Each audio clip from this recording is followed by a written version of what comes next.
Hi guys, it's Miss Lipinski and we're back in the art room at home, and today we are going to be making this beautiful warm and cool colored painting. And maybe I want to hold it this way. I want it this way, who knows. But what we're going to be doing is you're going to have to go outside for this. You're also going to do some inside work, and you're also going to do some messy paint work. For the first part, you're going to be taking your paper outside and tracing the shadows of tree branches or bush branches, or you could trace, like if you found a stick and held it above your paper, you could trace that, and you could trace it multiple times. I went under a tree and traced the twigs, shadows from that. And then I went in with crayons, just your regular Crayola crayons, and I colored my branches with cool colors, so blue, green, and purple.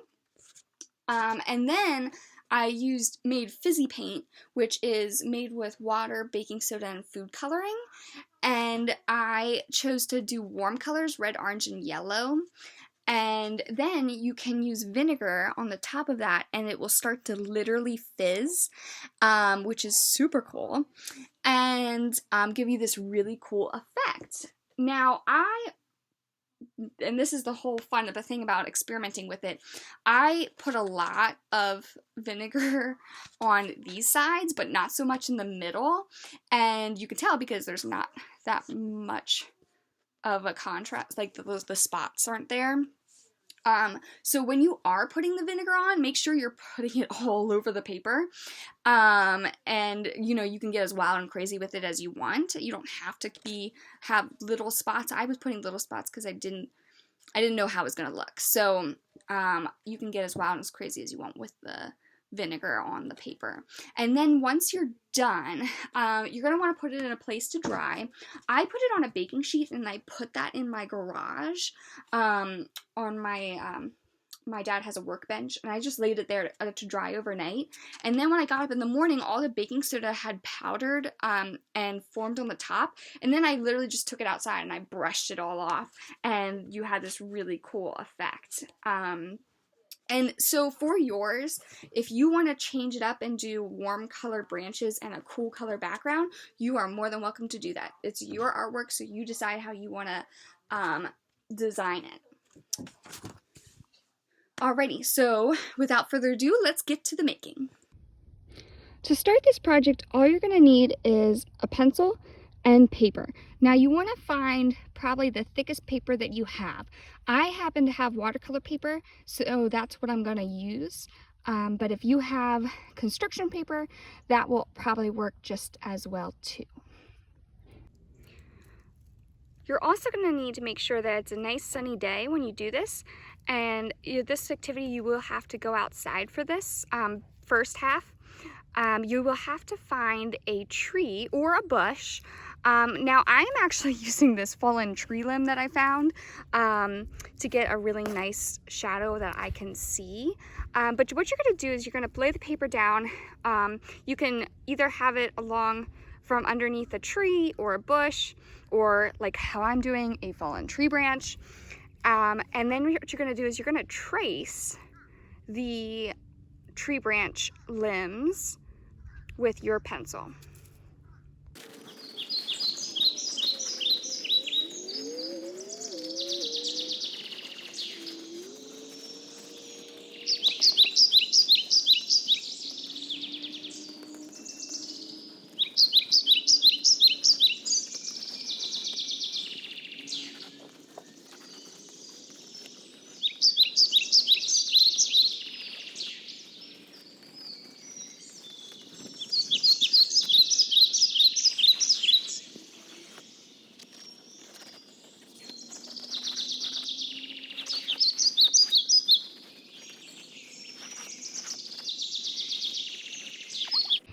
For the next step in this project, what you're going to need is an eraser and a Sharpie.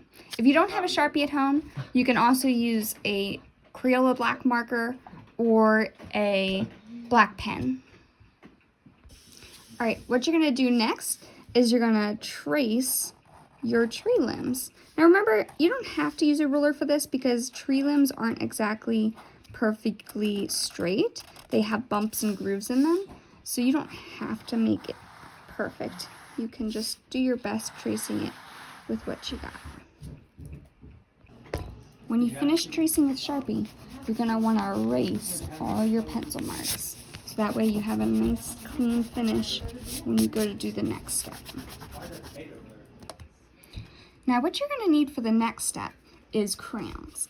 And I'm going to use cool color crayons, so meaning that I'm going to use green, blue, and purple, because those colors are cool colors. So green, blue, and purple are cool colors.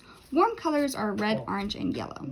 But for this step, we're only going to use cool colors. So green, blue, and purple. You can use all different shades of green and all different shades of blue and purple, but you want to use just cool colors. All right, so what you're going to do from here is you're going to pick your colors that you want to work with.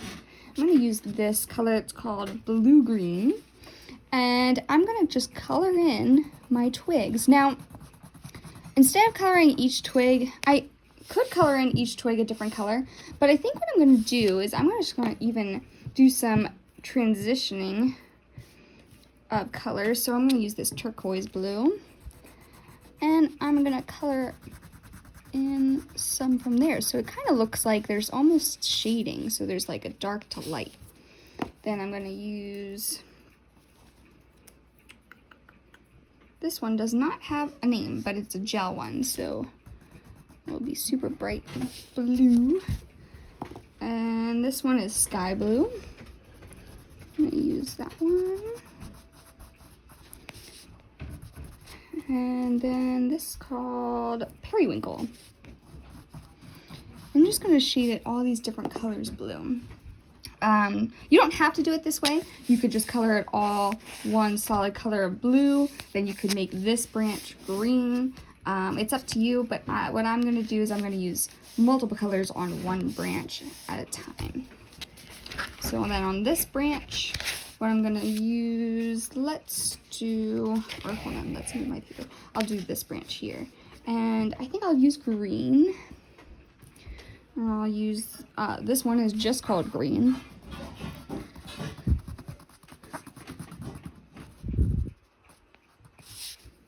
And this one's called Granny Smith Apple.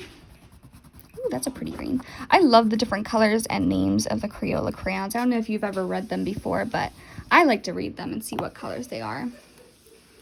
This one is called Green Yellow. And there is my other branch. Now I'm going to continue coloring mine, and I will show you it when it's done.